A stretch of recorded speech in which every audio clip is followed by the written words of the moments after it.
जी हाँ साथियों, एक बार फिर से हाजिर हूं आपके सामने इतिहास के पन्नों को उखेरने के लिए, कुरेदने के लिए। जोधपुर का इतिहास यानी मारवाड़ के रावड़ी राठौड़ों का इतिहास देख रहे हैं। हम बात कर रहे हैं राव जोधा की। जी हाँ, राव जोधा, ये वही राव जोधा हैं जिन्होंने जोधपुर के मेहरानगढ़ किले को, जो इमेज दिखाई दे रही है, वो बनवाया था। इसके सामने जस्ट ये जसवंत थड़ा है, ठीक है, जिसे राजस्थान का ताजमहल कहा जाता है। राव जोधा सातवें राव थे मारवाड़ में क्रमानुसार। राव जोधा, देखिए, राव जोधा और भगवान रामचंद्र में काफी समानताएं हैं। राव जोधा वह पहले शासक हैं जिन्होंने सामंतशाही व्यवस्था को ठीक किया। आपने सुना होगा राव जोधा ने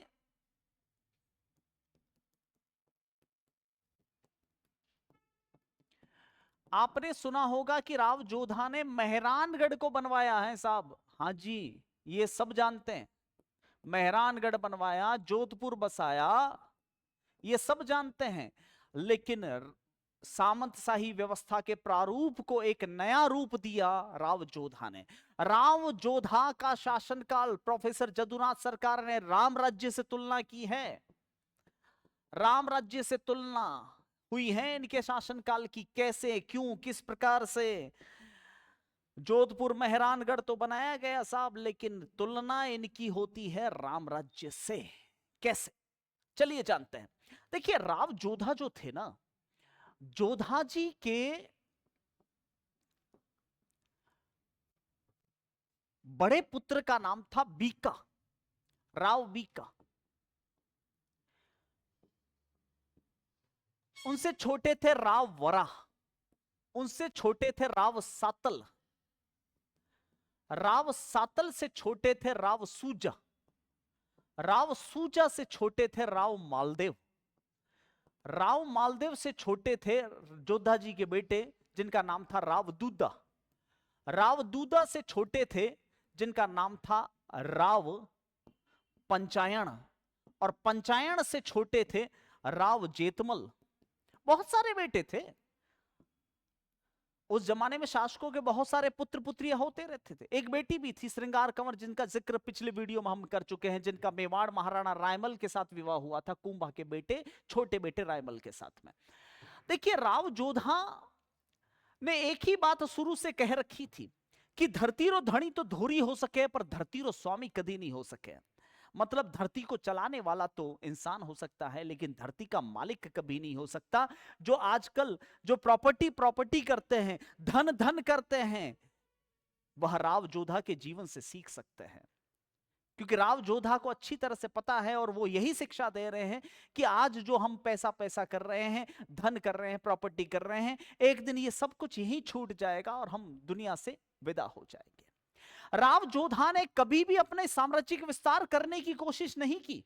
जोधपुर और मेहरानगढ़ के अलावा, जोधपुर और सोजत के अलावा उनका राज्य कहीं और नहीं था।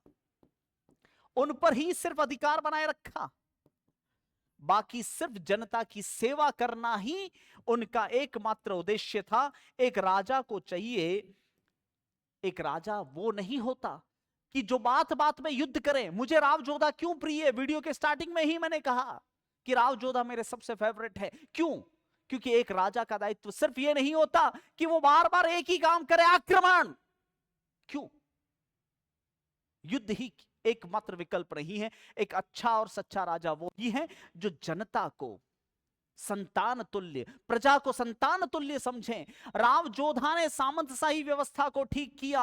उन्होंने अपने सामंतों को, ठाकुरों को सख्त लहजे में चेतावनी दे रखी थी, कोई भी जनता का शोषण नहीं करेगा, और अगर कोई भी बाहरी आक्रमणकारी आता है तो उस आक्रमणकारी से जनता की रक्षा करना एकमात्र उद्देश्य, एकमात्र ध्येय था राव जोधा और उनके सभी पुत्रों का। राव जोधा जी ने अपने सबसे वीर, अपने सबसे प्रिय और अपने सबसे साहसी पुत्र राव बीका को उन्होंने भेजा जंगलू देश में, जो बाद में बीकानेर कहलाया, जंगलू देश। वरा थोड़ा सा दिमाग से एब्सेंट था, उसको अपने पास ही रखा। राव सातल को भेजा सातलमेर, जिसे वर्तमान में पोखरण कहते हैं, जनता की सेवा करने के लिए। राव सूजा को रखा अहिछत्रपुर अर्थात नागौर में जनता की सेवा करने के लिए। राव मालदेव को अजमेर के आसपास रखा जन सेवा के लिए। राव दूदा को मेड़ता भेजा। जी हां, राव दूदा से ही मेड़तियां शाखा शुरू हुई। मेड़तियां शाखा सवाल पूछते हैं, और इसी मेड़तियां शाखा राव दूदा के वंशजों में ही जो है बाद में जयमल आएंगे। जयमल नाम सुना होगा, चित्तौड़ किले में लड़ते हुए शहीद हुए थे जयमल और फत्ता। वही जयमल राठौड़ मेड़तिया, और इन्हीं जयमल जी के एक वंशज रतन सिंह जी भी होंगे, और उन्हीं रतन सिंह जी का ठिकाना होगा कुड़की, और उसी कुड़की में रतन सिंह जी की पुत्री के रूप में एक महान भक्तिनी, महान साध्वी मीराबाई का जन्म होगा, जो राणा सांगा के बड़े पुत्र भोजराज की पत्नी बनेगी। भगवान श्री कृष्ण की अनन्य भक्ति में ही शक्ति थी मीराबाई, महातपस्विनी। राव पंचायन, इन्हीं राव पंचायन को बगड़ी ठिकाना मिला था। बगड़ी, बगड़ी वर्तमान पाली में है, और इन्हीं पंचायन के वंशजों में आपने सुना होगा गिरी सुमेल के युद्ध में शहीद हुए जेता और कुंपा, उसमें से जेता इन्हीं पंचायन के वंशज थे। राव जेतमल ये मावली मेवाड़ में आए थे। राव जोधा और उनके पुत्रों का सिर्फ जन सेवा का ही एकमात्र उद्देश्य, एकमात्र ध्येय था। सबसे ज्यादा आक्रमणों का खतरा जंगलू क्षेत्र में यानी बीकानेर क्षेत्र में होता था, क्योंकि मुस्लिम आक्रांता बार बार आक्रमण करने के लिए आते थे। आपने सुना होगा सबसे ज्यादा आक्रमण झेलने वाला किला भटनेर का इसी सीमा पर है। राव बीका वहीं पर जंगलू क्षेत्र में राती घाटी नामक स्थान पर जनसेवा का कार्य करते थे। राव बीका जब जंगलू क्षेत्र में रहते थे, अपने पिता को छोड़ के वे जंगलू क्षेत्र में जनता की सेवा करते थे, तो कई बार जो मुस्लिम आक्रांता आते थे उनसे निपट लेते थे। लेकिन राव जोधा जब 1489 में जब काशी चले गए, काशी पधार गए, उन्होंने संन्यास ग्रहण कर लिया और मारवाड़ का शासन अपने पुत्र सातल देव को सौंपा, तब ऐसे वक्त में राव बीका का साथ देने के लिए वहां पर कोई नहीं था, क्योंकि पिता तो जो है काशी चले गए थे। ऐसे वक्त में वहां के एक इनके मुंह बोले भाई नरा जाट उनका साथ देने लगे, और जनता इन दोनों मुंह बोले भाइयों से इतनी प्रसन्न थी कि इन दोनों के नाम पर उस क्षेत्र को जानने लगी, और उसी जंगलू क्षेत्र का नाम पड़ गया धीरे धीरे बीकानरा। बीकानरा क्षेत्र जो है इन्हीं राव बीका और नरा जाट के नाम पर 1465 में यह रियासत स्थापित की गई थी साहब, और 1488 में बीकानरा नगर बसाया गया था। देखो एक कहानी एक सामने आती है। राव जोधा के समय एक प्रसिद्ध लोकदेवी का नाम सामने आता है, माता करणी, करणी माता, जिनका मंदिर है देशनोक में। चारण जाति की थी माता जी, हिंगलाज माता का अवतार माना जाता है इनको। और हिंगलाज माता जो है माता सती के 51 जो टुकड़े किए गए थे सुदर्शन चक्र से, माता सती के शव के टुकड़े, उसमें से जो माता जी का जो हिंगुल अर्थात सिर गिरा था पाकिस्तान में, उन्हीं को हिंगलाज माता कहा गया। तो माता सती से हिंगलाज माता बनी, और हिंगलाज माता से करणी माता जी बने। करणी माता जी राव जोधा जी के समय मौजूद थे, और करणी माता जी के हाथों से ही मेहरानगढ़ किले की नींव रखी गई थी। हम उस मेहरानगढ़ किले की भी बात करेंगे।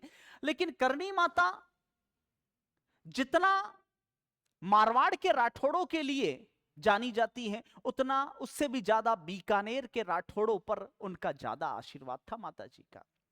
क्योंकि राव जोधा जी सॉरी राव जो बीका है वो अक्सर माता करणी से कहते थे कि माता जी जोधपुर और मारवाड़ का तो इतना विकास हो जाएगा, लेकिन मेरे बीकानेर का क्या? तो माता करणी कहते थे कि बीका थारो बीकाणो तो जोधाणे सु सवायो वाजसी, यानी बीका तेरा बीकाणा जोधपुर से सवाया अर्थात उससे भी बढ़कर जाना जाएगा। माता जी का यही आशीर्वाद था। आप देख लो जितनी भी पैटर्नल रियासतें हैं यानी जो पैतृक रियासतें हैं जिनमें से कोई दूसरी रियासत निकली वो इतनी फेमस नहीं हो पाई। जैसे मेवाड़ से डूंगरपुर रियासत, बांसवाड़ा, प्रतापगढ़, शाहपुरा रियासतें निकली, इतनी फेमस नहीं हो पाई। मारवाड़ से किशनगढ़ वाले निकले, इतने फेमस नहीं हो पाए। लेकिन मारवाड़ से बीकानेर निकला, कदम से कदम मिलाकर मारवाड़ से भी कई बार ज्यादा जाना गया। ये माता जी का ही आशीर्वाद था कि बीका थारो बीकाणो तो जोधाणे सु सवायो वाजसी। तो साथियों, इस तरह से राव जोधा और उनके पुत्रों ने देश सेवा में अपना ध्यान दिया और उनका राज्य बिल्कुल सही कहा प्रोफेसर सरकार ने कि राम राज्य था। देखो, करीब करीब 1459, कहीं पे 12 मई मिल सकता है, कहीं पे 13 मई मिल सकता है, एग्जैक्टली 12 मई 1459 को माता करणी के हाथों से ही जोधपुर और मेहरानगढ़ की नींव एक साथ रखी गई थी। नींव का पहला पत्थर माताजी ने अपने हाथ से रखा था। यह पहले जो किला है मेहरानगढ़, यह चिड़िया टूक पहाड़ी पर बनाया गया है। वर्तमान में चिड़िया टूक पहाड़ी पर, पहले मसूरिया पहाड़ी पर बनाया जाना था, मसूरिया पहाड़ी पर। लेकिन माताजी के कहने पर चिड़िया टूक पहाड़ी पर बनाया गया। इस पहाड़ी को चिड़िया टूक क्यों कहते हैं? क्योंकि यहां पर एक प्रसिद्ध संत रहते थे, एक प्रसिद्ध साधु रहते थे जिनका नाम था चिड़ियानाथ। जब रावजी के सैनिक गए वहां पर चिड़ियानाथ को वहां से चिड़िया टूक पहाड़ी से हटाने के लिए, तो वहां पर वो प्रसिद्ध संत चिड़ियानाथ तपस्या में लीन थे।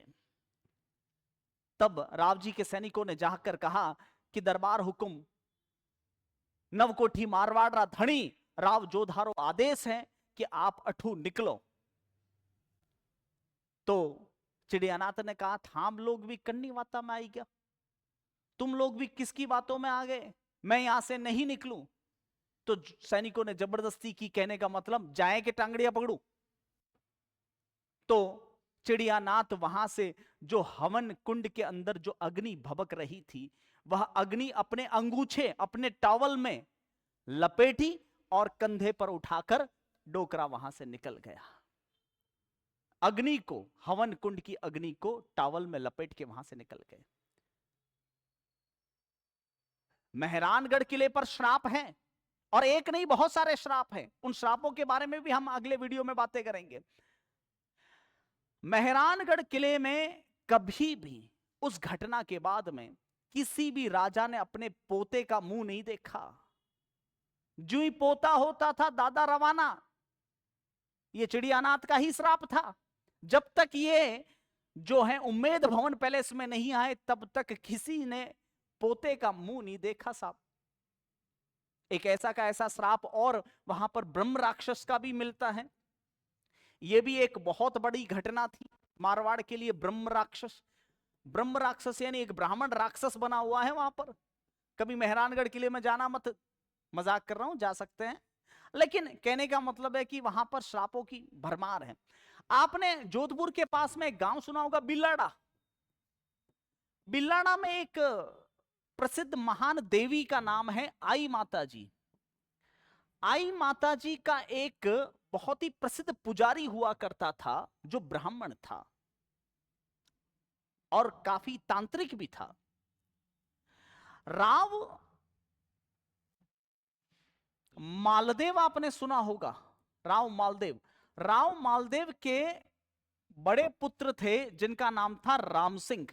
उनसे छोटे थे उदय सिंह, जिन्हें मोटा राजा कहा जाता है, और उनसे छोटे थे चंद्रसेन।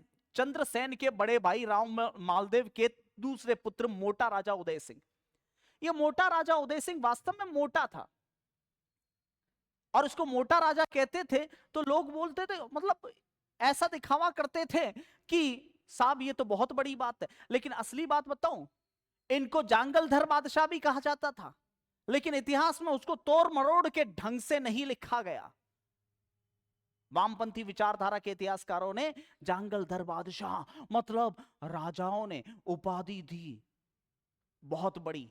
अरे नहीं, चिढ़ाने के लिए ये मुगल उनको जंगली बादशाह कहते थे, जंगली, जांगलधर बादशाह नहीं है। ये सच्चाई है। और उदय सिंह को तो मोटा राजा मुंह पे बोलते थे, मोटा।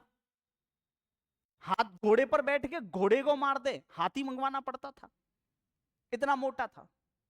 तो इसी मोटा राजा उदय सिंह ने उस आई माता के पुजारी, उस ब्राह्मण की लड़की पर नजर गाड़ दी और कहा कि इससे मेरी शादी करवाओ। उस ब्राह्मण ने अपनी लड़की को मारना उचित समझा, लेकिन उदय सिंह को देना उचित नहीं समझा।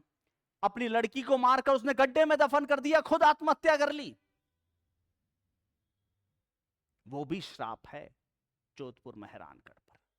तो इन्हीं कहानियों को हम आगे भी बढ़ाते रहेंगे। फिलहाल के लिए इतना ही, मिलते हैं आपको अगले वीडियो में। जय हिंद।